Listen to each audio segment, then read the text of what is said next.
നമസ്കാരം. എല്ലാവർക്കും സ്നേഹ അഭിവാദനങ്ങൾ. ആരുടെയും പേര് പറയുന്നില്ല, നന്ദി. ഈ മഹാസമ്മേളനം ഒരാകസ്മിക സംഭവമല്ല. ഞാൻ വളരെ വ്യക്തമായിട്ട് പറയട്ടെ, ഭാരതത്തിൻ്റെ ഭാവിക്ക് ഒരു വലിയ മുതൽക്കൂട്ടാണിത്. ഒരു വലിയ വിപ്ലവം ഇന്ത്യയിൽ നടക്കാൻ പോവുകയാണ്. ആ വിപ്ലവം ചെയ്യുവാൻ്റെ ആരംഭം ഇവിടെ ഇന്ന് തുടങ്ങുകയാണ്. ഇതാണ് ഇതിൻ്റെ ആരംഭം. അതുകൊണ്ട് whole day we are here ഒന്നിച്ചിരുന്ന് പല കാര്യങ്ങൾ നമുക്ക് ചിന്തിക്കാം. ആദ്യം ഒരു ചോദ്യം ചോദിച്ചോട്ടെ. ഇപ്പം നമ്മുടെ കയ്യിലെല്ലാം പുസ്തകങ്ങളുണ്ട് അല്ലേ? പുസ്തകമുണ്ട്, പേനയുണ്ട്, മൈക്കുണ്ട്, എന്തെല്ലാം കാര്യങ്ങളിപ്പോൾ ഉള്ളതല്ലേ? നമുക്ക് ഭാഷ വായിക്കാൻ കഴിയും. എന്നാൽ ഈ രാജ്യത്തെ, കേരളത്തിൽ തന്നെ പുസ്തകമില്ലാതിരുന്ന ഒരു കാലം ഉണ്ടായിട്ടുണ്ടോ? എഴുത്ത്, നമ്മുടെ മലയാളം തന്നെ എഴുതാൻ ഉള്ള ആധുനിക ലിപി ഇല്ലാതിരുന്ന കാലം ഉണ്ടായിട്ടുണ്ടോ? നമുക്ക് എല്ലാ ഭാഷയ്ക്കും ഗ്രാമർ, വ്യാകരണമുണ്ട്. എന്നാൽ വ്യാകരണം എഴുതി ശാസ്ത്രീയമായി തെളിയിച്ച് വ്യക്തമാക്കി തന്നിട്ടുണ്ടോ ആരെങ്കിലും? നിഘണ്ടുക്കൾ, ധാരാളം നിഘണ്ടുക്കൾ ഇപ്പോഴുണ്ട്. അതെന്നാ ഉണ്ടായത്? പത്രമുണ്ട്, നമ്മുടെ കയ്യിലേക്ക് ഇപ്പം പത്രമുണ്ടല്ലേ? ഇങ്ങനെയൊരു കാലം ഉണ്ടായിരുന്നോ ഇവിടെ? രാഷ്ട്രീയക്കാരോട് ചോദിച്ചാൽ കഴിഞ്ഞ ചില നാളുകളായിട്ട് ഇതൊക്കെ ഉണ്ടായിരുന്നല്ലേ? ഞാനതിലേക്ക് കടക്കുന്നില്ല. ഈ ആധുനിക ഭാരതം, ആധുനിക കേരളം, അതിൻ്റെ ശില്പികൾ ആരൊക്കെയാണ്? Who are the makers, the movers and builders of India? ഇന്ന് ഹോൾ ഡേ അതാണ് നമ്മൾ ചിന്തിക്കാൻ പോകുന്നത്. നമുക്കറിയാവുന്ന കാര്യങ്ങൾ ഒന്നുകൂടെ നമ്മൾ അയവിറക്കുകയാണ്. കഴിഞ്ഞ ദിവസം, ഇന്ന് അദ്ദേഹം ഇവിടെ വന്നിട്ടുണ്ട്, നമ്മുടെ ആദരണീയനായ ബഹുമാനപ്പെട്ട ഹോം മിനിസ്റ്റർ ശ്രീ അമിത് ഷാജി ഒരു വലിയ പ്രസ്താവന ചെയ്തു. എനിക്ക് വളരെ ഇഷ്ടപ്പെട്ടത്. അദ്ദേഹം പറഞ്ഞത് ഇതാണ്: ഇംഗ്ലീഷ് ഭാഷ പറയുന്നത് ലജ്ജയായിട്ട് തോന്നുന്ന ഒരു കാലം വരാൻ പോകുന്നു. ഒന്ന്. രണ്ടാമത്തേത് അദ്ദേഹം പറഞ്ഞത്, പ്രാദേശിക ഭാഷകൾക്ക് മുൻതൂക്കം നൽകണം. So exciting. മാതൃഭാഷകൾക്ക് മുൻതൂക്കം നൽകണം. എന്തൊരു നല്ല സ്റ്റേറ്റ്മെൻറ്റാണ്. അങ്ങനെ ആയിരുന്നില്ല ഇന്ത്യയിൽ. ഇവിടെ ചാതുർവർണ്ണം ഇവിടെ ഉണ്ടായിരുന്നു. ഇന്ത്യയിൽ 1652 ഭാഷകളുണ്ട്. 1652 ഭാഷകൾ സർക്കാരിൻ്റെ കണക്കിലാണ്. അതിൽ ആധുനിക ലിപി എന്ന് പറയുന്നത് ഏകദേശം 200 ഭാഷകൾക്ക് മാത്രമേ ഉള്ളൂ. അപ്പോൾ അമിത് ഷാജി പറയുന്നത് പ്രാദേശിക ഭാഷകൾ നാം വികസിപ്പിക്കണം. അതാരാ ചെയ്യുന്നത്? ഇവിടെ അങ്ങനെയൊന്നും ഉണ്ടായിരുന്നില്ല. ഇവിടെ ചാതുർവർണ്ണ്യത്തിൽ ബ്രഹ്മാവിൻ്റെ തലയിൽ നിന്ന് ബ്രാഹ്മണൻ വന്നു, തോളിൽ നിന്ന് ക്ഷത്രിയൻ വന്നു, തുടയിൽ നിന്ന് വൈശ്യൻ വന്നു, കാലിൽ നിന്ന് ശൂദ്രൻ വന്നു, പിന്നെ ചണ്ടാളിനെ എവിടാന്ന് എനിക്കും അറിയത്തില്ല. ഇങ്ങനെ ഇത്തിരി 5-6 ജാതി വ്യവസ്ഥയായിരുന്നു. അതിൽ ബ്രാഹ്മണിസം, ഞാൻ ബ്രാഹ്മണർക്കെതിരല്ല, ബ്രാഹ്മണിസം എന്താണ് പറഞ്ഞത്? പ്രാദേശിക ഭാഷകൾ, ഇന്ന് നാം സംസാരിക്കുന്ന ഈ ഭാഷകളൊക്കെ മ്ലേച്ഛമാണെന്ന്, അബോമിനേഷനുള്ള വാക്കാണ് ഉപയോഗിച്ചത്. മ്ലേച്ഛമാണ്. ഈ ഭാഷകളൊന്നും വികസിപ്പിക്കാൻ പാടില്ല. അതായിരുന്നു ബ്രാഹ്മണ പഠിപ്പിക്കലുകൾ. പക്ഷേ സംസ്കൃതമുണ്ട്. സംസ്കൃതം ദേവഭാഷയാണ്. ആ ദേവഭാഷ പറയാനുള്ള അവകാശം ഞങ്ങളുടെ ഭാര്യമാർക്കും പെങ്ങന്മാർക്കും ഇല്ല, ഞങ്ങൾക്ക് മാത്രമേ ഉള്ളൂ, ആണുങ്ങൾക്ക് മാത്രം. ബ്രാഹ്മണന്മാരായിരിക്കുന്ന പുരുഷന്മാർക്ക് മാത്രമാണ് ദേവഭാഷ വായിക്കാനൊക്കെയുള്ള അവകാശം. ഈ ദേവഭാഷയായ സംസ്കൃതം മറ്റുള്ളവൻ, ശൂദ്രൻ വായിച്ചാൽ അവൻ്റെ നാക്ക് പിഴുതെറിയണം. അവൻ ആ ശ്ലോകം കേട്ടാൽ അവൻ്റെ ചെവിയിൽ ഒരുക്കി ഒഴിക്കണം. ഇതിന് അറിയാവുന്ന ഞാനൊരു കാര്യത്തിലേക്ക് കടക്കുകയാണ്, പറയുവാനാണ് ഞാൻ ഇത്രയും പറഞ്ഞത്. ഇതായിരുന്നു ഭാരതം. അപ്പോൾ അമിത് ഷാജി എന്ത് ചേഞ്ച് ചെയ്തു അല്ലേ? നോർത്ത് നോക്കുക. അദ്ദേഹം പറയുന്നു, അപ്പോൾ ഭാരതീയമായ ഭാഷകൾ നാം വികസിപ്പിക്കണം. ആരാ ഇവിടെ വികസിപ്പിക്കുന്നത്? അപ്പോൾ മ്ലേച്ഛ ഭാഷയായിരുന്നു. ഇവിടെ വന്ന ബ്രിട്ടീഷ് ഗവൺമെൻറ്റിന് ഇംഗ്ലീഷ് എന്നാൽ ഒന്നും പഠിപ്പിക്കാൻ താല്പര്യമില്ലായിരുന്നു. അവർ പേർഷ്യനും അറബിക്കും അല്പം സംസ്കൃതവുമാണ് പ്രൊമോട്ട് ചെയ്തുകൊണ്ടിരുന്നത്. അതായിരുന്നു സ്ഥിതി.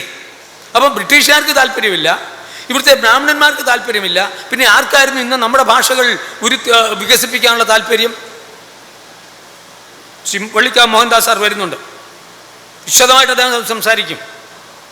ഇതായത് ഞങ്ങൾ ചിലരുടെയൊക്കെ കഴിഞ്ഞ ദീർഘവർഷത്തെ, ഞാൻ ഒരു 25 വർഷമായിട്ട് ഇതാണ് എൻ്റെ ഗവേഷണം, ഭാരതീയ ഭാഷകളുടെ വികാസവും പരിണാമവും. നിങ്ങൾ അനേകർക്ക് ആ പുസ്തകം കിട്ടിയിട്ടുണ്ടെന്ന് എനിക്കറിയാം. എൻ്റെ ഒറിജിനൽ തീസിസ് 900 പേജുണ്ട്. അതിൽ ചെറിയൊരെണ്ണമാണ് ആധുനിക ഭാരതം ബൈബിളിൻ്റെ സൃഷ്ടി. ഇതല്പം അതിരുകടന്ന അവകാശവാദമല്ലേ എന്ന് നിങ്ങൾ ചോദിച്ചേക്കാം. അല്ല, അത് ശരിയാണ്. അനിഷേധ്യമായ ചരിത്ര തെളിവുകൾ നിരത്തി വെച്ചുകൊണ്ട് ഞാൻ തെളിയിച്ചിട്ടുള്ളതാണ്. ഈ ഇന്ത്യയിലെ 125 പ്രാദേശിക ഭാഷകൾ, മാതൃഭാഷകൾ ഞാൻ വിശകലനം ചെയ്തു. ഈ 125 ഭാഷകളിൽ ആരാണ് ആദ്യമേ നമുക്ക് ആധുനിക ലിപി നൽകിയത്? Modern script. Who gave us the script? Scriptless language എന്ന് പറഞ്ഞാൽ നാം പറയുമായിരുന്നു വാമൊഴിയായിരുന്നു. വാമൊഴി വരമൊഴിയാക്കിയത് ആരാ? ഓർത്ത് വാമൊഴി വരമൊഴി ആക്കിയത് ആരാ? അപ്പോൾ ആധുനിക ലിപി വേണം. ലിപി ഇല്ലാതെ എഴുതാൻ വെക്കും.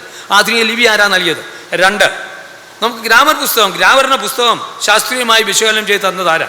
3, ഡിക്ഷണറികൾ. നമുക്ക് വാക്കുകൾ പഠിക്കുന്നതിന് വേണ്ടി, ഭാഷ പഠിക്കുന്നതിന് വേണ്ടി നിഘണ്ടുക്കൾ ആവശ്യമാണ്, അത് തന്നു.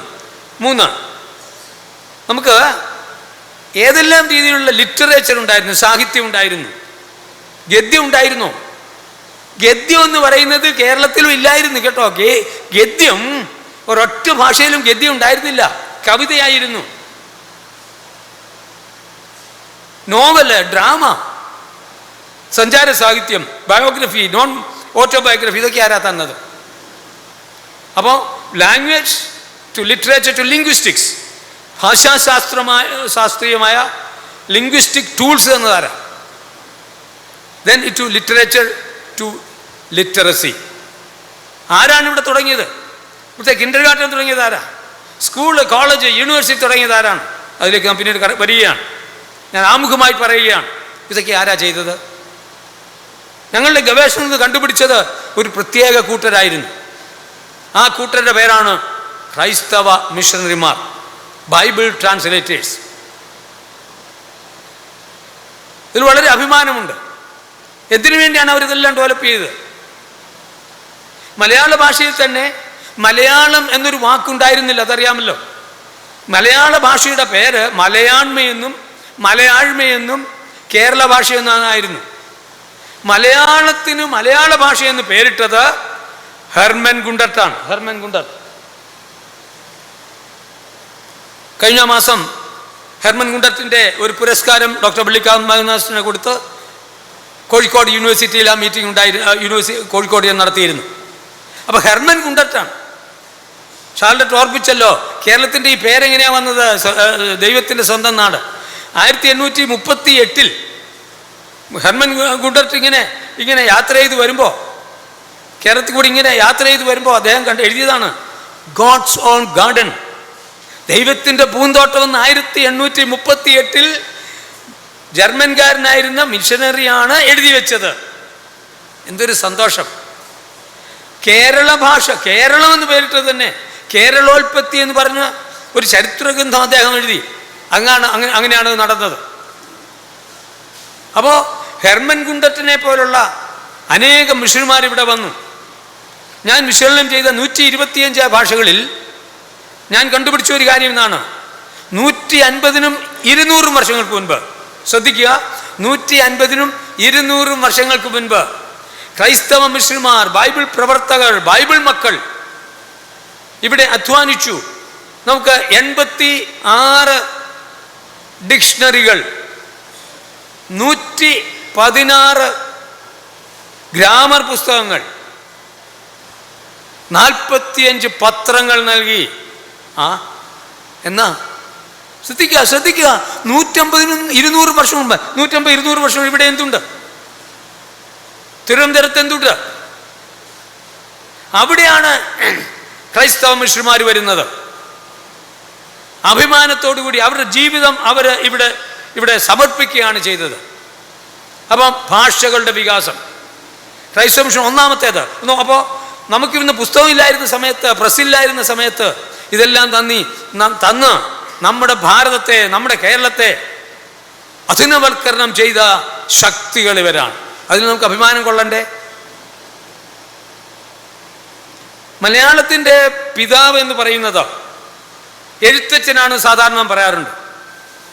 എന്നാൽ ഡോക്ടർ MGS നാരായണൻ, അദ്ദേഹം മരിച്ചു. ചരിത്രകാരനായ ഡോക്ടർ MGS നാരായണൻ പറഞ്ഞത് മലയാളത്തിൻ്റെ അച്ഛൻ എന്ന് പറയുന്നത് എഴുത്തച്ഛനാണെന്ന് നാം പറയുന്നുണ്ടെങ്കിലും മലയാളത്തിൻ്റെ വളർത്തച്ഛൻ ജർമ്മൻകാരനായി ഇവിടെ വന്ന ക്രൈസ്തവ മിഷണറി ഹെർമൻ ഗുണ്ടട്ടായിരുന്നു. ചരിത്രം നിങ്ങൾ വായിക്കണം. ഈ കാര്യങ്ങൾ നാം ഇന്ന് ചർച്ച ചെയ്യാൻ പോകുന്നത് അല്പമായി മാത്രമേ ഒക്കെ ഉള്ളൂ. ദീർഘമണിക്കൂറുകൾ നാം സംസാരിക്കുന്ന വിഷയങ്ങളാണ്. അതുകൊണ്ട് ധാരാളം പുസ്തകങ്ങൾ ഇവിടെ അവൈലബിൾ ആണ്. നിങ്ങൾ 3-4 പുസ്തകങ്ങൾ വായിക്കണം. ഇവിടെ ഇന്ന് കിട്ടിയില്ലെങ്കിൽ നിങ്ങൾ വാങ്ങിക്കണം. എന്ന് മിഷണറിമാരുടെ കേരളം, ഡോക്ടർ വള്ളിക്കാവ് മോഹൻദാസ് സാർ വരുന്നുണ്ട്. പ്രഗത്ഭമായ ഒരു പുസ്തകം. ദീർഘനാളത്തെ അദ്ദേഹത്തിൻ്റെ അധ്വാനമാണ്. എന്ത് ക്രൈസ്തവ മിഷണറിമാർ ഇവിടെ ചെയ്തു. നാം അഭിമാനത്തോടുകൂടി വായിക്കേണ്ട പുസ്തകം മിഷണറിമാരുടെ കേരളം.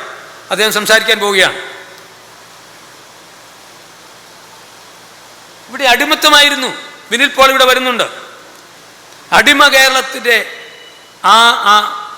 ആദ്യ ചരിത്രം വിനിൽ പോൾ ഇവിടെ വരുന്നുണ്ട്. ഇത് നമ്മൾ വായിക്കണം.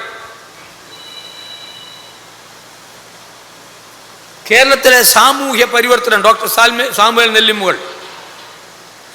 ഭാഗ്യവശാൽ ഇതുപോലുള്ള ധാരാളം പുസ്തകങ്ങൾ ഇവിടെയുണ്ട്.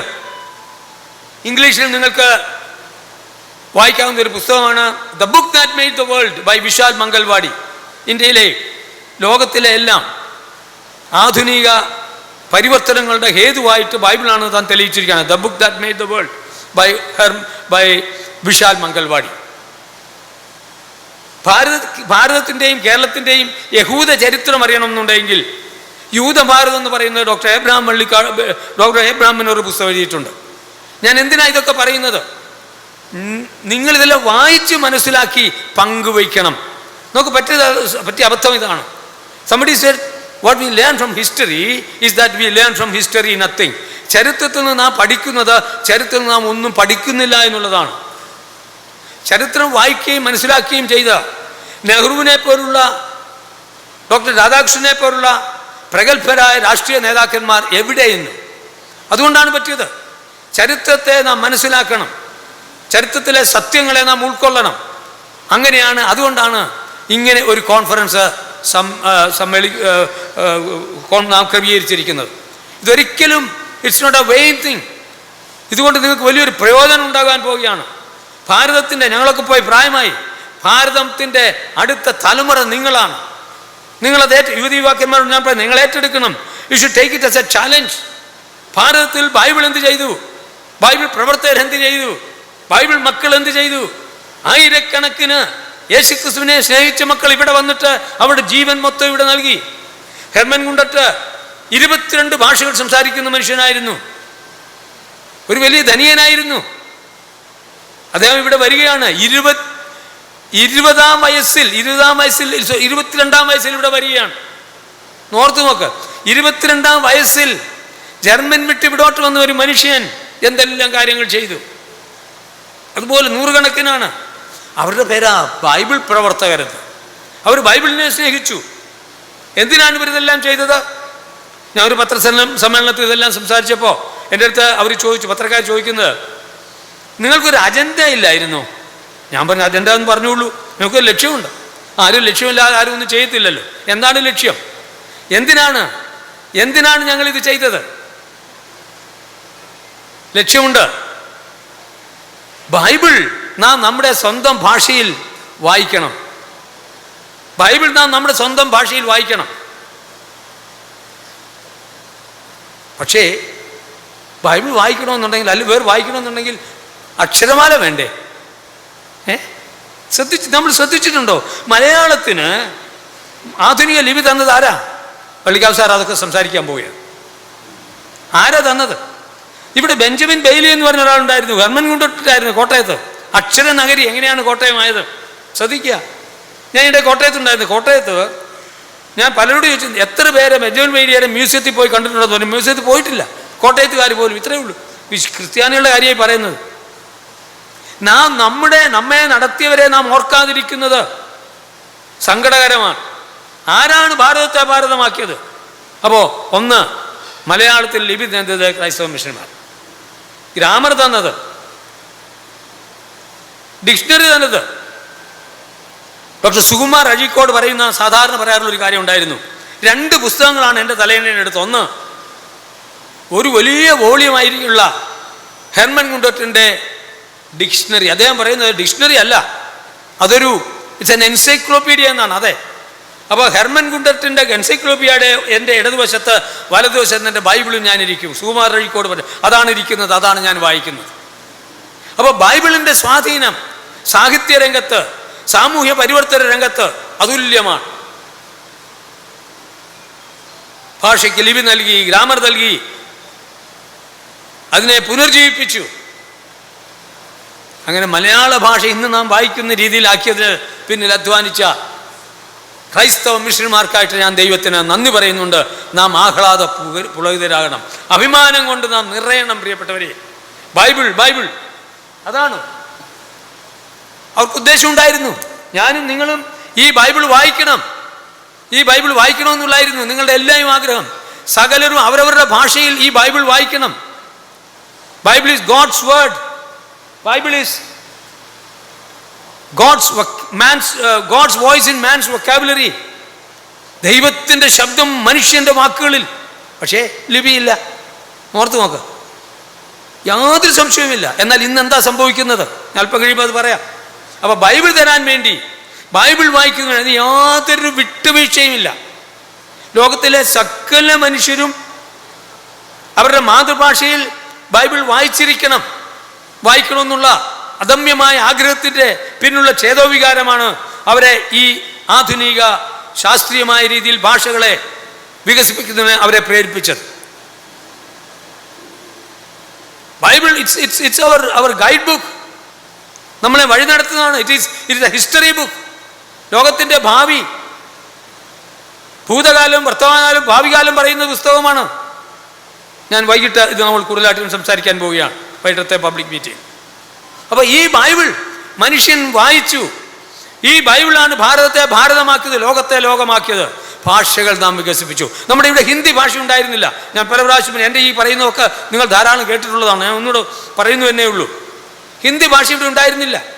അപ്പോൾ അമിത്ഷാജി പറഞ്ഞു ഹിന്ദി ഭാഷ ഇവിടെ വികസിപ്പിക്കണം.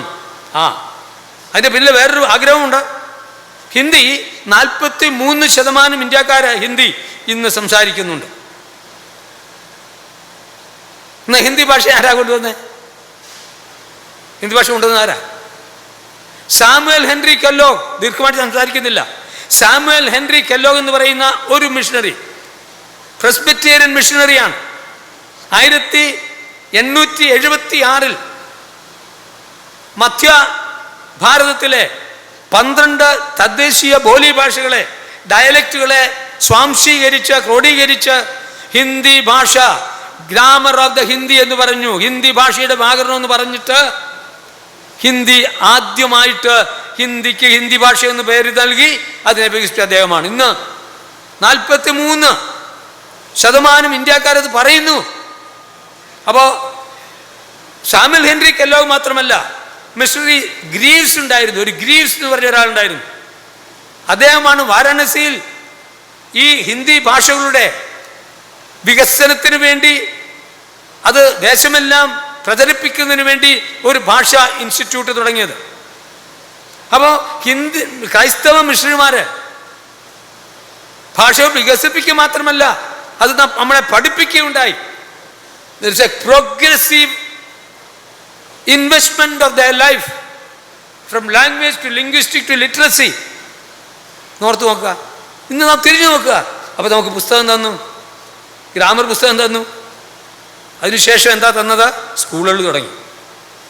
അടുത്ത സെഷനിൽ ഞാൻ സംസാരിക്കുന്നുണ്ട്. കിൻഡർഗാർട്ടൻ തുടങ്ങി, സ്കൂളും കോളേജും യൂണിവേഴ്സിറ്റിയും തുടങ്ങി. അതിനുശേഷം നമ്മുടെ പുസ്തകങ്ങളെല്ലാം കയ്യെഴുത്ത് പ്രതികളായിരുന്നു അല്ലേ? പള്ളിക്കാവ് സാറിൻ്റെ സ്പെഷ്യാലിറ്റി അതാണ്. കയ്യെഴുത്ത് പ്രതികളെ നാം പത്രങ്ങളാക്കി മാറ്റി, പ്രിന്റിംഗ് പ്രസ് കൊണ്ടുവന്നു. ആഗമമായിട്ട് തന്നെ എല്ലാം ഒന്ന് ടച്ച് ചെയ്ത് പോവുകയാണ്. പിന്നീട് വിശദമായിട്ട് സംസാരിക്കാം. പ്രിന്റിംഗ് പ്രസ് കൊണ്ടുവന്നു. ഇവിടെ പ്രിന്റിംഗ് പ്രസ് ഉണ്ടായിരുന്നു? ഓർത്ത് നോക്ക്, ആരാണ് ഇവിടെ പ്രിന്റിംഗ് പ്രസ് കൊണ്ടുവന്നത്? 1456 ഗുട്ടൻബർഗ് ആണ് ജർമ്മനിയിൽ മൂവബിൾ ടൈപ്പ് പ്രസ് തുടങ്ങുന്നത്. ആദ്യമായിട്ട് ഞാൻ അടിച്ചത് ലത്തീൻ ഭാഷയിൽ ബൈബിളാണ്. ഇപ്പം ലോകത്തിലാകെ 5 കോപ്പികളും അതിൽ 4 ഞാൻ കണ്ടിട്ടുണ്ട്. 1456. അതിനുശേഷം എക്സാക്ട്ലി 100 വർഷം കഴിഞ്ഞപ്പോൾ 1556 കാത്തലിക് ജസ്വിറ്റ് മിഷണറിമാര് ഗോവയിൽ വന്നു. അവർ ഇത്യോപ്യയിലേക്ക്, അബിസീനിയയിലേക്ക് പോകാനാണ് യാത്ര ചെയ്തത്. മാസങ്ങൾ യാത്ര ചെയ്ത് പ്രിന്റിംഗ് പ്രസ്സുമായിട്ടാണ് വരുന്നത്. 11 പേരാണ് ജസ്വിറ്റ് മിഷണറിമാർ വന്നത്. അപ്പോൾ അവരിങ്ങനെ വരുമ്പോൾ പനി പിടിച്ചുപോയി. 6 മാസത്തോളം ഗോവയിൽ തങ്ങേണ്ടി വന്നു. അതിനിടയ്ക്ക് ഗോവയിലെ അവിടുത്തെ ഗവർണർ പറഞ്ഞു, വേണ്ട, നീ പ്രിന്റിംഗ് പ്രസ് കൊണ്ടുപോകണ്ടെന്ന് പറഞ്ഞു. സ്തോത്രം, ദൈവത്തിന് നന്ദി. അതുകൊണ്ട് ഇത്യോപ്യയിലേക്ക് പോകേണ്ടിയെന്ന പ്രിന്റിംഗ് പ്രസ് 1556 ഗോവയിൽ സ്ഥാപിതമായി. അവിടെ സെന്റ് പോൾസ് ഇൻസ്റ്റിറ്റ്യൂട്ട്, ഞാനിവിടെ പോയിട്ടുണ്ട്, അവിടെയുണ്ട്. ഓർത്ത് നോക്കാം. പ്രിന്റിംഗ് പ്രസ് ഇല്ലായിരുന്നു, എവിടെ എന്തായിരുന്നു ഇവിടെ? അപ്പോൾ 1556 ഗോവയിൽ കൊണ്ടുവരുന്നു. 1577 ഡോക്ട്രീന ക്രിസ്റ്റോ എന്ന് പറയുന്ന ചെറിയൊരു 16 പേജ് ബുക്കലറ്റ്, കർത്താവിൻ്റെ പ്രാർത്ഥനയും വേറെ ചില കാര്യങ്ങളുമാണ്, ബൈബിളിൻ്റെ ഉദ്ധരണികളാണ്. കേരളത്തിൽ, ഇന്ത്യയിൽ ആദ്യമായിട്ട് പ്രിന്റ് ചെയ്യുന്ന ആ പുസ്തകമാണ് ഡോക്ട്രീന ക്രിസ്റ്റം. അത് കൊല്ലത്താണ് അടിച്ചത്. അതിനെക്കുറിച്ചുള്ള വിശദമായിട്ട് പഠനം നടത്തിയിരിക്കുന്ന ആളാണ് നമ്മുടെ അടുത്തിരിക്കുന്ന വള്ളിക്കാവ് സാർ. അപ്പോൾ ആദ്യത്തെ പ്രിന്റിംഗ് പ്രസ് കൊണ്ടുവന്നു. 1556 ഗോവയിൽ കൊണ്ടുവരുന്നു. 1706 സീഗൻബാൽഗ് തരങ്കൻപാടി തമിഴ്നാട്ടിൽ കൊണ്ടുവരുന്നു. 1800 വില്യം കേരി, ജോഷുവ മാർഷ്മാൻ, വില്യം വാർഡ് കൽക്കട്ടയിൽ കൊണ്ടുവരുന്നു. ഇന്ത്യ മൊത്തം 1800കളിൽ പ്രിന്റിംഗ് പ്രസ് ധാരാളമായിട്ട് കൊണ്ടുവരികയാണ്. പ്രിന്റിംഗ് പ്രസ് വെറും ഒരു മെഷീനല്ലല്ലോ. ഡോക്ടർ BS കേശവൻ എന്ന് പറയുന്ന India national publishers and printers, അതിൻ്റെ ഡയറക്ടർ ഉണ്ടായിരുന്നു BS കേശവൻ. അദ്ദേഹം ഒരു 3 വോളിയം എഴുതിയിട്ടുണ്ട്, ഭാരതത്തിലെ പ്രിന്റിങ്ങിൻ്റെയും പബ്ലിഷ് ചരിത്രം. അദ്ദേഹം പറഞ്ഞിരിക്കുന്നത് ക്രൈസ്തവ മിഷണറിമാരാണ്. ആ പുസ്തകത്തിൻ്റെ അടിവരയിൽ അദ്ദേഹം എഴുതിയിരിക്കുകയാണ്, printing, the beginning of printing is the cultural reawakening of India. ഭാരതത്തിൻ്റെ സംസ്കാരത്തിൻ്റെ പുനർജനനമാണ് ക്രൈസ്തവ മിഷണറിമാർ കൊണ്ടുവന്ന പ്രിന്റിംഗ് പ്രസ്. വാ, ഓർത്ത് നോക്ക്, പ്രിന്റിംഗ് പ്രസ് ഇല്ലായിരുന്നു ഇവിടെ എന്തായിരുന്നു എൻ്റെ സ്ഥിതി? പ്രിന്റിംഗ് പ്രസ് കൊണ്ടുവന്നുകൊണ്ട് എന്താണ് സംഭവിച്ചത്? ഈ ലിപി ലഭിച്ച ഭാഷകളെല്ലാം ടെക്സ്റ്റ് ബുക്കായിട്ട് മാറി. ടെക്സ്റ്റ് ബുക്ക് സൊസൈറ്റീസ് തുടങ്ങി. സ്കൂളിൽ പഠിപ്പിക്കാൻ പുസ്തകങ്ങളായി ടെക്സ്റ്റ് ബുക്ക് സൊസൈറ്റീസിൽ തുടങ്ങി. Look at this, like progressive revelation, progressive investment, മുതൽ മുടക്കുകൾ ക്രമാകൃതമായിട്ട് അത് ചെയ്തു. പത്രം കൊണ്ടുവന്നു, പുസ്തകങ്ങൾ കൊണ്ടുവന്നു, പത്രങ്ങൾ തുടങ്ങി. ആദ്യമായിട്ട് ഇന്ത്യയിലെ പത്രങ്ങൾ, ആദ്യത്തെ പത്രം എന്ന് പറയുന്നത് Samachar Darpan, Digdarshan and Friend of India. 1818 William Carey സരമുൽ ആരംഭിച്ച 3 പത്രങ്ങളാണ്, ഹിന്ദുസ്ഥാനിയും ബംഗാളിയും ഇംഗ്ലീഷും. ഒന്ന് ഓർത്ത് നോക്ക്. 1847 ഇവിടെ ഹെർമൻ ഗുണ്ടർട്ട് സാർ വിശദമായിട്ട് സംസാരിക്കും. ഹെർമൻ ഗുണ്ടർട്ടാണ് ആദ്യത്തെ രാജ്യസമാചാരം പത്രം. അതിൻ്റെ പേരിലുള്ള PhD ആണ് അദ്ദേഹം നേടിയിരിക്കുന്നത്, വിളിക്കാവ് സാർ. 1847 കോരിത്തെരിക്കുകയാണ്. അത് കഴിഞ്ഞ് പശ്ചിമോദയം കൊണ്ടുവന്നു, ജ്ഞാനനിക്ഷേപം ബെയിലി കൊണ്ടുവന്നു, പത്രങ്ങൾ കൊണ്ടുവന്നു. അതുകൊണ്ട് എന്താ സംഭവിച്ചത്? ഈ പത്രങ്ങളൊക്കെ ഉള്ളതുകൊണ്ട് എന്താണ് സംഭവിച്ചതെന്ന് ഓർത്തു നോക്കുക. 1, standardisation of the language. Number 2, democratisation of the language. എന്താണ് ഡെമോക്രാറ്റൈസേഷൻ? ജനാധിപത്യവൽക്കരണം. അതുവരെ ഭാഷ എന്ന് പറയുന്നത് ശൂദ്രനും ക്ഷത്രിയനും വൈശ്യനും പറയുന്നത് അല്ല, ബ്രാഹ്മണൻ പറയുന്നത്. ചരിത്രമുണ്ട്, ഞാൻ പറയുന്ന ചരിത്രം വായിക്കേണ്ട. ശ്രീധരൻ മേനോനൊക്കെ എഴുതിയ പത്രമുണ്ട്. ഇവിടെ ശൂദ്രന് ഉദാഹരണത്തിന് ഉപ്പെന്ന് പറയുവാൻ ശൂദ്രന് അവകാശമില്ല, ബ്രാഹ്മണന് മാത്രമേ അവകാശമുള്ളൂ. പുളിയാടി എന്നാണ് തോന്നുന്നു, അങ്ങനെയാണ്ട, പുളിയാടി, അങ്ങനെയാണ്ടൊരു വാക്കാ പറയുന്നത്. ശൂദ്രൻ അതേ പറയാനൊക്കത്തുള്ളൂ. പാലക്കാട് പുളിയാട് അങ്ങനെ ഒരു വാക്ക് പറയാതെ ഉപ്പെന്നൊരു ഒരു ശൂദ്രൻ പറഞ്ഞപ്പോൾ അവനെ തല്ലിക്കൊന്നു. കേരളമേ കേഴുക, ഇതായിരുന്നു കേരളം. പ്രബുദ്ധ കേരളം ഇതായിരുന്നു. ഭാഷയ്ക്ക് വേർതിരിവായിരുന്നു, ജാതി വ്യവസ്ഥ, ഉച്ചനീചത്വം. അപ്പോൾ എന്താണ് പറയുന്നത്? ഒന്ന്, ഭാഷ പറയാനൊക്കത്തില്ല എല്ലാവർക്കും. അപ്പൊ എന്ത് ചെയ്തു? നമ്മൾ ഈ പത്രങ്ങൾ കൊണ്ടുവന്നുകൊണ്ട് നമ്മൾ എല്ലാവർക്കും കൊടുത്തു. അപ്പോൾ ശൂദ്രനും വൈശ്യനും ബ്രാഹ്മണനും വ്യത്യാസമില്ലാതെ ജനാധിപത്യവൽക്കരണം, ജനകീയവൽക്കരണം നടത്തി. ഡെമോക്രറ്റൈസേഷൻ ഓഫ് ദി ലാംഗ്വേജ് ആരും അറിയത്തില്ല, ആർക്കും വായിക്കാം, ഇന്ന് ആർക്കും നോ പറയാൻ അവകാശമില്ല. അപ്പൊ ജാതി വ്യവസ്ഥയെ തച്ചുടച്ചത്, അടിമത്തത്തെ അവസാനിപ്പിച്ചത്, സ്വാതന്ത്ര്യമില്ലാത്തതിനെ, നമ്മളെ കൂച്ചുവിലങ്ങളെ പൊട്ടിത്തെറിപ്പിച്ചത് ക്രൈസ്തവ മിഷണറിമാരാണ്.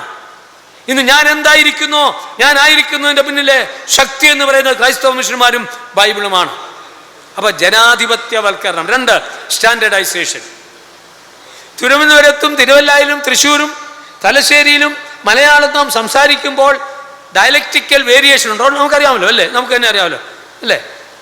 നാം സംസാര ഭാഷയിൽ, ബോലി ഭാഷകളിൽ സംസാരിക്കുമ്പോൾ വ്യത്യാസമുണ്ട്. എന്നാൽ പത്രം, മനോരമയോ മാധ്യമമോ മാതൃഭൂമിയോ മംഗളമോ ഏത് വായിച്ചാലും സ്റ്റാൻഡേർഡൈസേഷൻ ഒരേ ഭാഷയാണ്. തൃശ്ശൂർ വായിച്ചാലും ഇവിടെ വായിച്ചാലും, അല്ലേ? അതാണ് നാം ചെയ്തത്. ഭാഷയ്ക്കൊരു ഏകീകരണം നൽകി. ഇതൊക്കെ ഇന്ന് നമുക്ക് വളരെ രസമല്ലേ? ഇതൊക്കെ ഉണ്ടായിരുന്നു, അല്ലേ? ആരാ ഇതൊക്കെ കൊണ്ടുവന്നത്? ഞാനാണോ? ആരാണ് കൊണ്ടുവന്നത്? ഇതിൻ്റെ എല്ലാം പിന്നിൽ അധ്വാനിച്ചത് ക്രൈസ്തവ മിഷണറിമാരാണ്. ഞാൻ വായിക്കും, പിന്നെയും എനിക്ക് പറയാം, ഈ പുസ്തകം നമ്മൾ വായിക്കണം, സാറിൻ്റെ പുസ്തകമാണ്. ദൈവം അദ്ദേഹത്തെ തോന്നിപ്പിച്ച് ചെയ്യിപ്പിച്ച ദീർഘവർഷത്തെ അധ്വാനമാണ് വെള്ളിക്കാവ് സാറിൻ്റെ. ഞങ്ങളെല്ലാം കൂട്ടായിട്ട് ഒന്നിച്ചാണ് നാം പ്രവർത്തിക്കുന്നത്. അപ്പോൾ standardisation of the language, democratisation of the language. നമ്മൾ ശക്തരല്ലേ? നമ്മളെ ശക്തീകരിച്ചില്ലേ? ഇവിടെ എന്തായിരുന്നു ഭാരതത്തിൽ, കേരളത്തിൽ? സാധാരണ നാം പറയാറുണ്ടായിരുന്നു, ഇതൊരു നിശ്ചല സമൂഹമായിരുന്നു. അതായത് എല്ലാവർക്കും ഒരേ രീതിയിൽ ഡ്രസ്സ് ധരിക്കാനൊക്കത്തില്ല. നിശ്ചല സമൂഹം. ഒന്ന്, ഉടുക്കാൻ പാടില്ല, ഞങ്ങളറിയാതെ ഉടുക്കാൻ പാടില്ല. ബ്രാഹ്മണൻ ധരിക്കുന്നത് ശൂദ്രൻ ധരിക്കാൻ പാടില്ല, ഉടുക്കാൻ പാടില്ല. രണ്ട്, നടക്കാൻ പാടില്ല. ശൂദ്രൻ പോകുന്നിടത്ത് ബ്രാഹ്മണൻ പോകാനൊക്കത്തില്ല. നടക്കാൻ പാടില്ല. മൂന്ന്, തൊഴിൽ. ബ്രാഹ്മണൻ ചെയ്യുന്ന തൊഴിൽ അല്ല ശൂദ്രൻ ചെയ്യേണ്ടത്. തൊഴിൽ, എല്ലാ രീതിയിലും തൊഴിൽ ചെയ്യാനൊക്കത്തില്ല, അവിടെ സ്വാതന്ത്ര്യമില്ല. ആഹാരം പോലും, ആഹാരം കഴിക്കണമെന്നുണ്ടെങ്കിൽ മേൽത്തട്ടിലുള്ളവരുടെ അനുവാദം വേണം. നോർത്ത് നോക്ക്, ഇതെന്തൊരു രാജ്യമായിരുന്നു. ഇതിൽ പോലത് വിശദമായിട്ട് എഴുതിയിട്ടുണ്ട്, അടിമത്തം. അപ്പോൾ നിശ്ചല സമൂഹം. നോർത്ത് നോക്ക്, ഇന്ന് നിങ്ങളൊന്ന് ഓർത്ത് നോക്കുക. നിങ്ങൾക്ക് ഇഷ്ടം പോലെ ഇവിടെ വരാനൊക്കത്തില്ലായിരുന്നു, നിങ്ങളുടെ ഇഷ്ടമുള്ള ഉടുപ്പിടാനൊക്കത്തില്ലായിരുന്നു. എൻ്റെ സാറേ, 150-200 വർഷം മുമ്പ് ഇതായിരുന്നു കേരളം. നമ്മളെന്ത് പ്രഭുത്വ കേരളമാണെന്നാണ് പറയുന്നത്. ആരാണിത് കൊണ്ടുവന്നത്? നിങ്ങൾ ഇതിനെ ചിന്തിക്കുക. ഇന്ന് നമ്മുടെ സംസാരമെല്ലാം അതാണ്. നമ്മൊന്നൊരു വിചിന്തനം നടത്തണം. ഇതിൻ്റെ പിന്നിലെ ശക്തി എന്താണെന്ന് നാം മനസ്സിലാക്കണം. അപ്പം നിശ്ചല സമൂഹം. സംസാരിക്കാൻ ഭാഷ, വിവിധ രീതിയിൽ ഭാഷയ്ക്ക് വ്യത്യാസമായി. വസ്ത്രത്തിനായി മേൽമുണ്ടൊക്കത്തില്ലായിരുന്നു, മേൽമുണ്ട് സമരം. സ്ത്രീകൾക്ക് നോർത്ത് നോക്ക്, ഇവിടെ സ്ത്രീകൾക്ക് മേൽമുണ്ട് ധരിക്കാനുള്ള അവകാശം ഉണ്ടായിരുന്നില്ല കേരളത്തിൽ. മേൽമുണ്ട് സമരം, അതിന് മുൻഗാമികളായി മുന്നോട്ടിറങ്ങി പ്രവർത്തിച്ചത്, അതിനെതിരായിട്ട് ബ്രിട്ടീഷ് രാജ്യങ്ങളുടെ അടുത്തും കോടതികളിലും പോയി ജനത്തെ ഒരുക്കി സമര ഉത്സുകരാക്കിയത് ക്രൈസ്തവ മിഷണറിമാരാണ്. ഇന്ന് മേൽമുണ്ട് ധരിക്കാം, സ്ത്രീകൾക്ക് മേൽമുണ്ട് ധരിക്കാനുള്ള അവകാശം നേടിക്കൊടുത്തത് ക്രൈസ്തവ മിഷണറിമാരാണ്. അപ്പോൾ നിശ്ചല സമൂഹമായിരുന്നു. ആ നിശ്ചല സമൂഹത്തെ ഇന്ന് ചാലക സമൂഹമാക്കി. ഇന്ന് എന്തുടുക്കാം, എന്ത് ധരിക്കാം, എന്ത് പ്രാർത്ഥിക്കാം, പ്രസംഗിക്കാം എന്നുള്ളതിന് അവകാശം നമുക്ക് തന്നിട്ടുണ്ട്. അപ്പം ഇന്ത്യ മൊത്തം, എൻ്റെ സമയം തീരുകയാണ്, ഇന്ത്യ മൊത്തം ഒരു ചാലക സമൂഹമാക്കി മാറ്റിയത്.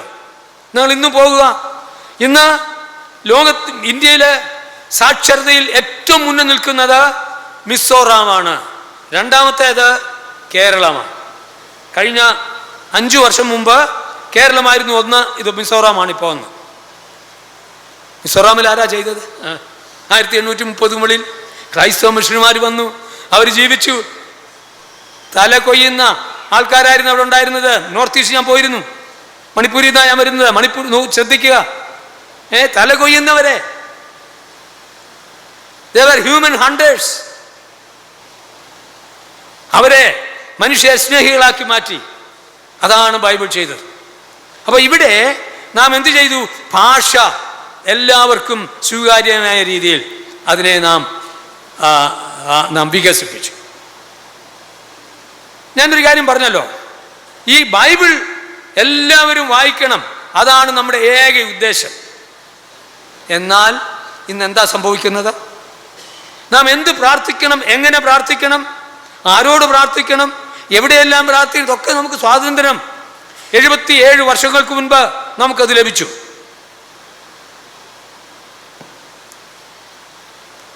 ഞാൻ കൊണ്ടുനടക്കുന്ന വേറൊരു പുസ്തകമാണിത്, നമ്മുടെ കോൺസ്റ്റിറ്റ്യൂഷൻ, നമ്മുടെ ഭരണഘടന.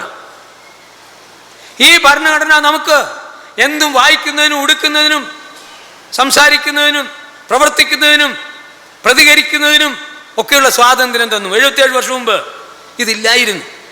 ഈ ഭരണഘടനയുടെ സൃഷ്ടിയുടെ പിന്നിൽ, ഇതിൻ്റെ നിർമ്മാണത്തിൻ്റെ പിന്നിൽ ക്രൈസ്തവ മിഷണറിമാർ ധാരാളം അധ്വാനിച്ചിരുന്നു. എൻ്റെ അടുത്ത പുസ്തകം അതാണ്, ഗാന്ധിസ് എക്സ്പെരിമെന്റ്സ് വിത്ത് ക്രൈസ്റ്റ്. ഗാന്ധിജിയെ ആദ്യമായിട്ട് ആഫ്രിക്കയിൽ പോയി കൊണ്ടുവന്നത് CF ആൻഡ്രൂസ് എന്ന് പറഞ്ഞ മിഷണറിയാണ്. ഗാന്ധിജി മരിക്കുന്നതിന് 3 മണിക്കൂർ മുമ്പ് അദ്ദേഹത്തോട് ഡൽഹി വിട്ട് പോകണമെന്ന് പണ്ഡിറ്റ് ജവഹർലാൽ നെഹ്റുവിന്റെ നിർദ്ദേശപ്രകാരം അദ്ദേഹത്തോട് കൂടെ ചർച്ച ചെയ്ത് അതിന് പ്രചോദിപ്പിച്ചത് ബിഷപ്പ് ബാസ്കം പിക്കറ്റ് എന്ന് പറയുന്ന മിഷണറിയാണ്. ഈ ഭരണഘടന കഴിഞ്ഞ ഡിസംബറിൽ ശ്രീ നരേന്ദ്രമോദി തന്നെ പറയുകയുണ്ടായി, ഭാരതത്തിൻ്റെ ഭരണഘടനയുടെയും കോൺസ്റ്റിറ്റ്യൂഷൻ്റെ എല്ലാ കാര്യങ്ങളുടെയും വിശദമായ ചർച്ച നടന്നത് സെന്റ് സ്റ്റീഫൻസ് കോളേജിലെ ശ്രീ രുദ്രായുടെ ഓഫീസിൽ വെച്ചായിരുന്നു. അതെ, ക്രൈസ്തവ മിഷണറിമാർ ധാരാളമായിട്ട് അധ്വാനിച്ചു. ഇത് നമുക്ക് എന്ത് സ്വാതന്ത്ര്യം തരുന്നു? പണ്ട് നമുക്കില്ലായിരുന്ന സ്വാതന്ത്ര്യം നമുക്ക് ഇന്ന് സ്വാതന്ത്ര്യമുണ്ട്. ആഹാരം കഴിക്കാനും പ്രവർത്തിക്കാനും പ്രതികരിക്കാനുള്ള അവകാശം നമുക്കുണ്ട്. ആർട്ടിക്കിൾ 15 മുതൽ 25 മുതൽ 31 വരെ പറയുന്നുണ്ട്, you have every right to profess, practice and propagate your faith. ഉള്ള അവകാശം നിങ്ങൾക്കുണ്ട് പ്രിയപ്പെട്ടവരെ, നമുക്ക് തന്നിട്ടുണ്ട്. നമുക്ക് ആരുടെയും ഔദാര്യം വേണ്ട, ഇത് മതി. നമുക്ക് എല്ലാ അവകാശമുണ്ട്. എന്ത് പ്രസംഗിക്കണം, എന്ത് പ്രവർത്തിക്കണം, എന്ത് വിശ്വസിക്കണം, എന്താചരിക്കണം, എങ്ങനെയായിരിക്കുമുള്ള അതിവിപുലമായ അധികാരങ്ങളാണ് കോൺസ്റ്റിറ്റ്യൂഷൻ നമുക്ക് തരുന്നത്. എന്നാൽ ഇന്ന് എന്താണ് സംഭവിക്കുന്നത്? എനിക്കിത് പറയാതിരിക്കാൻ നിവൃത്തിയില്ല. ഇതാണ് ഇന്ന് ഇന്ത്യയിൽ സംഭവിക്കുന്നത്. ഇത് കത്തിക്കരിഞ്ഞ ഒരു ബൈബിളാണ് പ്രിയപ്പെട്ടവരെ. ഞാനിവിടെ രാഷ്ട്രീയം പറയുകയല്ല. ക്രൈസ്തവർ എഴുന്നേൽക്കണം, മലയാളികൾ എഴുന്നേൽക്കണം. ഇത് ഞാൻ മണിപ്പൂരിൽ നിന്ന് എടുത്തുകൊണ്ട് വന്നതാണ്. മെയ് 3-ാം തീയതി 2023, 2 വർഷത്തിൽ കൂടുതലായി. മെയ് 3-ാം തീയതി രാത്രിയിൽ 12 മണിയായപ്പോ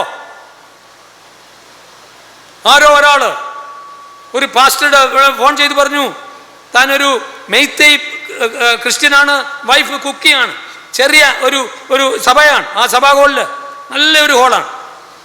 അവിടെ 12 മണിയായപ്പോൾ ഒരു വിവരം ലഭിക്കുകയാണ്, ഓടിക്കൊള്ളൂ, നീ കൊല്ല ചെയ്യപ്പെടും. ഓടി, തൻ്റെ ഭാര്യയും 2 കുട്ടികളുമായി ഓടി കാട്ടിലേക്ക് പോയി. മണിപ്പൂരിൽ ഇംഫാൽ സിറ്റിയിലാണ്. ഞാൻ അവിടെ പോയിരുന്നു.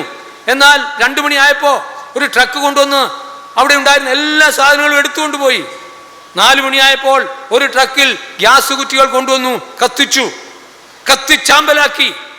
ആ ചാമ്പൽ കൂട്ടടുത്ത് നിന്ന് ഞങ്ങൾ പോയി എടുത്തുകൊണ്ട് വന്നതാണ്. ലോകം മൊത്തം ഞാൻ കൊണ്ടുപോകുന്നതാണ്. ഇതാണ് ഇന്ത്യ. ബൈബിൾ ഭാരതത്തെ ഭാരതമാക്കിയെങ്കിൽ ആ ബൈബിൾ പ്രവർത്തകരെ കത്തിക്കുന്ന, കൊല്ലുന്ന, ചുട്ടരിക്കുന്ന ഒരു കിരാത സംസ്കാരം ഇന്ന് ഭാരതത്തിൽ ഉടലെടുത്തിരിക്കുകയാണ്. നാം എതിരായിട്ട് പ്രതികരിച്ചേ മതിയാവും പ്രിയപ്പെട്ടവരെ.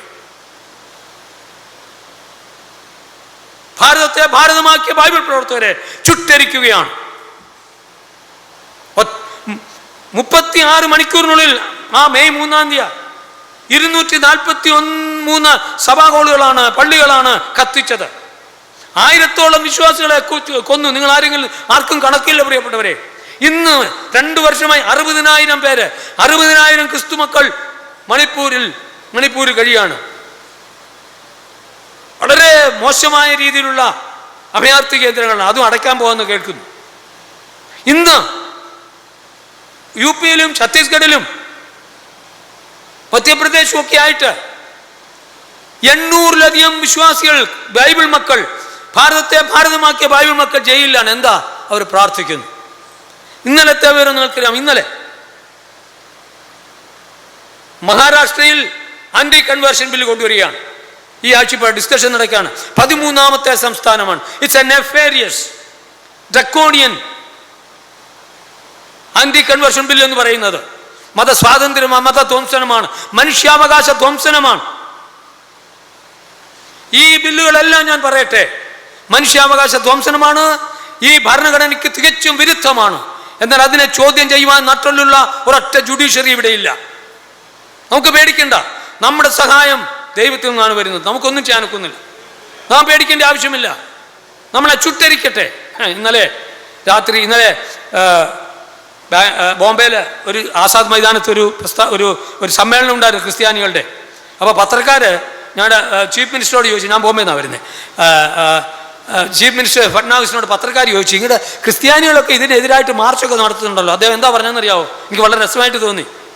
അദ്ദേഹം പറഞ്ഞത്, അവരെന്തിനാ അവിടെ കിടന്ന് മീറ്റിംഗ് കൂടുന്നത്? അവർ യേശുവിനോട് പ്രാർത്ഥിക്കട്ടെ. ആമേൻ. ഫഡ്നാവിസ് ഈ നിയമം കൊണ്ടുവരുന്ന, ക്രിസ്ത്യാനികൾക്കെതിരായിട്ട് നിയമം കൊണ്ടുവരുന്ന ഫഡ്നാവിസ് പറയുന്നു, ക്രിസ്ത്യാനികളുടെ രക്ഷ യേശുവാണെന്ന്. ഹല്ലേലൂയ. അത് അദ്ദേഹം മനസ്സിലാക്കട്ടെ. ഞങ്ങൾക്കൊരു പ്രശ്നമല്ല, കൊണ്ടുവരട്ടെ. ഞാനൊരു കാര്യം പറയട്ടെ പ്രിയപ്പെട്ടവരെ, ഈ ജയിലുകളൊക്കെ ഞങ്ങൾ പോകുന്നു. ഈ ജയിലുകളിൽ നിന്ന് നമ്മുടെ അടികൊള്ളുന്ന പ്രിയപ്പെട്ടവരെ പാട്ടും പ്രാർത്ഥനയും തുടങ്ങി. അനേകര് ജയിലുകളിൽ യേശുവിനെ സ്വീകരിക്കാൻ തുടങ്ങി. ഇനിയും ഞാനൊരു വെളിപ്പാടായിട്ട് പറയാണ്, the future of the evangelism of India is going to begin in the jails of India. ഭാരതത്തിന്റെ നവോത്ഥാനം, നാമത്തിന്റെ നവീകരണം, സുവിശേഷത്തിന്റെ വ്യാപ്തി ആരംഭിക്കുന്നത് ഭാരതത്തിലെ ജയിലുകളിലാണ്. സംശയമില്ല. ഇത് ഉത്തർപ്രദേശമായിരുന്നുവെങ്കിൽ പോലും ഇവിടെ ആൾക്കാർ വന്നേനെ, നമ്മളെ അടിച്ചേനെ. എന്നിട്ട് അവർ ഫോൺ ചെയ്യും, പോലീസ് വന്ന് നമ്മളെ അറസ്റ്റ് ചെയ്ത് ജയിലിലിടും. ഇതായിരുന്നു ഇന്ന് ഭാരതം, കിരാത ഭാരതം. വ്യാപിക്കുമേ ബാർബറസ് നേഷൻ. ഇതാണോ ഇവിടെ വേണ്ടിയത്? നാം ഇതിനായിട്ട് പ്രതികരിച്ചേ മതിയാവും. നാം ആരെയും അടിക്കുന്നില്ല, ഒരു പ്രശ്നം ഉണ്ടാക്കുന്നില്ല, അവർക്ക് വേണ്ടി പ്രാർത്ഥിക്കണം. നമ്മുടെ ബൈബിൾ പറയുന്നു, അധികാരികൾക്ക് വേണ്ടി പ്രാർത്ഥിക്കണം. എന്നും രാവിലെ എഴുന്നേറ്റ് നാം പ്രാർത്ഥിക്കുന്നത് നമ്മുടെ അധികാരികൾക്ക് വേണ്ടിയാണ്, പ്രൈം മിനിസ്റ്റർക്ക് വേണ്ടി, നേതാക്കന്മാർക്ക് വേണ്ടി പ്രാർത്ഥിക്കണം. കാരണം അവർക്ക് ദൈവം അവരോട് ഇടപെടണം. ഞാൻ എൻ്റെ വാക്കുകൾ അവസാനിപ്പിക്കാറായി. ഭാരതത്തെ ഭാരതമാക്കി. നമുക്ക് എന്ത് കൊണ്ടുവന്നു? ഇപ്പൊ ഭാഷ കൊണ്ടുവന്നു മാത്രമല്ല, സാമൂഹ്യ പരിവർത്തനം കൊണ്ടുവന്നു. ഞാനിത് കാണിച്ചല്ലോ, നിങ്ങൾ വായിക്കണം, വിശദമായിട്ടുണ്ട്. എന്താ ഭാരതീയ പരിവർത്തനം വരുത്തിയത്? നമുക്ക് കപ്പ കൊണ്ടുവന്നത് ആരാ? കപ്പ ശ്രദ്ധിക്കുന്നുണ്ടോ? കപ്പ,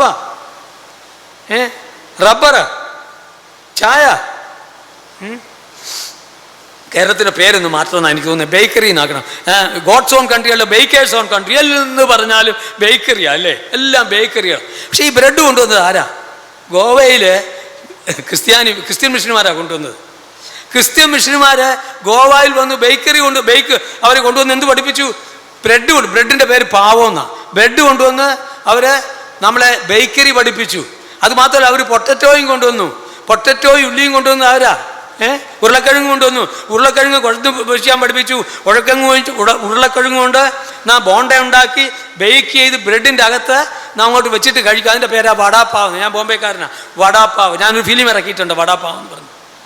അപ്പോൾ വടാപ്പാവ്, അതായത് അപ്പോൾ ബ്രെഡ് കൊണ്ടുവന്നു, ബ്രേക്കിംഗ് പഠിപ്പിച്ചു, പൊട്ടറ്റോ കൊണ്ടുവന്നു, ഉള്ളി കൊണ്ടുവന്നു, അതുമെല്ലാം അങ്ങോട്ട് മിക്സ് ചെയ്ത് ഒന്നിച്ച് ഞങ്ങൾ വടാപ്പാവ് അങ്ങോട്ട് ആസ്വദിച്ചിട്ട് എന്താ ചെയ്യുന്നത്? ക്രൈസ്തവ മിഷനുമാരെ ഒറ്റ ഏറെറിയുക, ഇല്ലയോ? വടാപ്പാവ് കഴിച്ച് ശക്തിയായിട്ട് നമ്മുടെ സ്കൂളുകൾ കത്തിക്കുകയാണ്. UP-യിലേക്ക് പോവുക, എത്രയോ നമ്മുടെ സ്കൂളുകളാണ് കത്തിച്ചിരിക്കുന്നത്. എവിടെയോ എന്താ കാര്യം? പ്രാദേശിക ഭാഷകൾ വികസിപ്പിച്ച, ഞാൻ സാധാരണ പറയാറുണ്ട്, നമ്മുടെ അമിത്ഷാജി, മോദിജി ഒക്കെ ഇത്ര വാചാലമായിട്ടാണ് ഹിന്ദി പറയുന്നത്. അവർക്ക് പക്ഷേ ഇത് അറിയത്തില്ല. എൻ്റെ പുസ്തകം എത്തിച്ചിട്ടുണ്ട്, അവരുടെ ഓഫീസിലുണ്ട്, അവർ വായിച്ചിട്ടില്ല, അതാ പ്രശ്നം. അപ്പോൾ ആദ്യം അവർ ചെയ്യേണ്ടത്, ആദ്യമേ സല്യൂട്ട് ചെയ്യണം. ഇവരെല്ലാം ഹിന്ദി സംസാരിക്കുമ്പോൾ ആദ്യമേ സല്യൂട്ട് ചെയ്യേണ്ടത് ക്രൈസ്തവ മിഷനുമാർക്കാണ്, എന്നിട്ട് വേണം ചെയ്യാൻ. ഞാൻ മോഹൻ ഭഗവതിനോട് പറയുന്നത് ഇതാണ്, ഞാൻ പേര് പറയുന്നത് ക്ഷമിക്കണം, നമുക്ക് അവർക്ക് വേണ്ടി പ്രാർത്ഥിക്കാം. സകല ഭാഷകൾക്കും അധീനവൽക്കരണം, ഭാഷകളെ അധീനവൽക്കരണം ചെയ്തത്, ഭാരതത്തെ ഭാരതമാക്കിയത് ക്രൈസ്തവ മിഷണറിമാരാണ്. പറങ്കേണ്ടി കൊണ്ടുവന്നു, ഉരുളക്കിഴങ്ങ് കൊണ്ടുവന്നു, ഗ്രൗണ്ട് നട്ട് കൊണ്ടുവന്നു, കൈതച്ചക്ക കൊണ്ടുവന്നു, ആപ്പിൾ കൊണ്ടുവന്നു, പൈനാപ്പിൾ കൊണ്ടുവന്നു. നീ ലിസ്റ്റ് നീട്ടിപ്പോ. ഞാനൊരു 3-4 മണിക്കൂർ എടുക്കും. എൻ്റെ പലത് 2-3 മണിക്കൂറുണ്ട് യൂട്യൂബിൽ. ഇവിടെ എത്ര പറഞ്ഞാലും തീരത്തില്ല. എന്താണ് ഇവിടെ എന്തായിരുന്നു ഉണ്ടായിരുന്നത്? വിനി പോൾ പറയുന്ന പോലെ ഇവിടെ അടിമത്തമായി ഉണ്ടായിരുന്നു. ഇവിടെ ചങ്ങലയായിരുന്നു ഉണ്ടായിരുന്നത്. ചങ്ങല അത് പൊട്ടിച്ചു. ബൈബിൾ പൊട്ടിച്ചു, സ്വാതന്ത്ര്യം നൽകി, മനുഷ്യാവകാശം. ഇന്നിവിടെ എന്താ ഉള്ളത്? ഇന്ത്യയിൽ മതങ്ങളാ ഉള്ളത്, മനുഷ്യനില്ല. നമുക്ക് തിരിച്ചു വരാം. മതത്തിന്റെ അധിനിവേശത്താൽ ഇവിടെ ഒരാൾ പറയുണ്ടായി, politicians think of next election, leaders think of next generation. രാഷ്ട്രീയക്കാർ അടുത്ത എലക്ഷനാണ് പ്രശ്നം, എന്നാൽ നല്ല നേതാക്കന്മാർ അടുത്ത തലമുറയാണ്. നമുക്ക് അവർക്ക് അടുത്ത തലമുറയ്ക്ക് വേണ്ടി അധ്വാനിക്കാം. പ്രിയപ്പെട്ടവരെ, ഭാരതത്തെ ഭാരതമാക്കിയത് ക്രൈസ്തവ മിഷണറിമാരാണ്. പുസ്തകങ്ങൾ വായിക്കുക, ധൈര്യമായിട്ടിരിക്കുക. ഞാൻ യൂണിവേഴ്സിറ്റിയിൽ എന്നെ ഇതിന് വിളിക്കാറില്ല, കാരണം ഇതൊരു യൂണിവേഴ്സിറ്റിയിൽ നിന്നുള്ള പ്രോഡക്റ്റാണ്, നാഗ്പൂർ യൂണിവേഴ്സിറ്റിയുടെ പ്രോഡക്റ്റാണ്. ഞാൻ എൻ്റെ അവസാന വാക്കുകൾ പറഞ്ഞ് നിർത്തുകയാണ്. മണിപ്പൂരിൽ ഞങ്ങൾ അഭയാർത്ഥി ക്യാമ്പിൽ ഞാനും തേക്കടയിൽ അച്ഛനും ഞങ്ങൾ 3-4 പേരുണ്ട്. ഞങ്ങൾ പോയി തിരിച്ചു വരുമ്പോൾ ഞാനൊരു ശബ്ദം കേട്ടു. പുറകെ തിരിഞ്ഞു നോക്കിയപ്പോൾ ഒരു കുട്ടി, കൊച്ചുകുട്ടി, അഭയാർത്ഥി ക്യാമ്പാണ്, ഒരു 6-7 വയസ്സ് കാണും, കരയുകയാണ്. കരഞ്ഞിട്ട്, uncle please don't leave us, don't leave me. നല്ല ഇംഗ്ലീഷാണ്, കൊച്ചാണ്.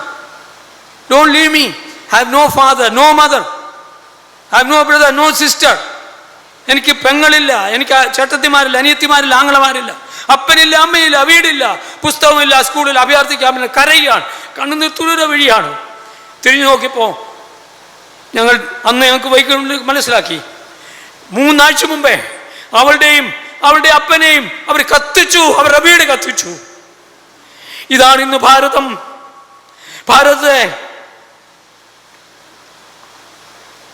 ഭാരതത്തെ ഭാരതമാക്കിയ ബൈബിൾ പ്രവർത്തകരെ ഇന്നിവിടെ കത്തിക്കുകയാണ്. നമ്മുടെ സ്ത്രീകളെ റേപ്പ് ചെയ്യുകയാണ്. നമ്മളുടെ പ്രിയപ്പെട്ടവരെ യുവതിവാക്കന്മാരുടെ കഴുത്ത് കണ്ടിച്ച് വേലിയിൽ വെക്കുകയാണ്. ഭാരതമേ കേഴുക. ധൈര്യമാണോ? ഞാനൊരു കാര്യം പറയട്ടെ, മലയാളി ക്രിസ്ത്യാനികൾ നന്നാകണം. നിങ്ങൾക്കിതിൻ്റെ ഗൗരവം അറിയത്തില്ല പ്രിയപ്പെട്ടവരെ. ഇതിന്ന് ഞാൻ പറഞ്ഞില്ല, UP ആയിരുന്നുവെങ്കിൽ ഇന്ന് നമ്മൾ അറസ്റ്റ് തയ്യാറാണോ? നാളെ എന്ത് സംഭവം നമുക്ക് അറിയത്തില്ല. കേക്കും കൊണ്ട് വരുന്നവരുണ്ടല്ലോ, നാം ശ്രദ്ധിക്കും. ഞാനിവിടെ രാഷ്ട്രീയം പറയുകയല്ല, കത്തിയാണ് കയ്യിൽ. നാം വളരെ ശ്രദ്ധിക്കണം. ഞാനിവിടെ രാഷ്ട്രീയം പറയുകയല്ല, നാം ബോധവൽക്കരണം വരണം. ബൈബിള് ഭാരതത്തെ ഭാരതമാക്കിയെങ്കിൽ ഈ ബൈബിൾ തുടരുവാനുള്ള സ്വാതന്ത്ര്യം. അതാ ഇന്നലെ ഫഡ്നാവിസ് പറഞ്ഞു കഴിഞ്ഞു. ഇതാ അവിടെ 3-4 ഗ്രാമങ്ങളിൽ സകല സഭാകോടുകളും ഇടിച്ചു നിരത്താൻ പറഞ്ഞിരിക്കുകയാണ്. വീടുകളിൽ കൂടാൻ അനുവദിക്കത്തില്ല. ഇതെന്ത് ഭാരതമാണ്? വായിക്കാനും എഴുതുവാനും നമുക്ക് സ്വാതന്ത്ര്യമില്ലായിരുന്നപ്പോൾ നിശ്ചല സമൂഹത്തെ ചാലക സമൂഹമാക്കാൻ നമുക്ക് ആ പ്രവൃത്തി തുടരാൻ പ്രിയപ്പെട്ടവർ. ഇന്ന് തുടർന്ന് നാം കേൾക്കാൻ പോവുകയാണ്. ഭാരതമേ, അഭിമാനത്തോടെ ഈ ക്രൈസ്തവ മിഷണറിമാരുടെ ബൈബിൾ പഠന മുമ്പിൽ നമിച്ചുകൊണ്ട് ഞാൻ എൻ്റെ വാക്കുകൾ അവസാനിപ്പിക്കുന്നു. Thank you.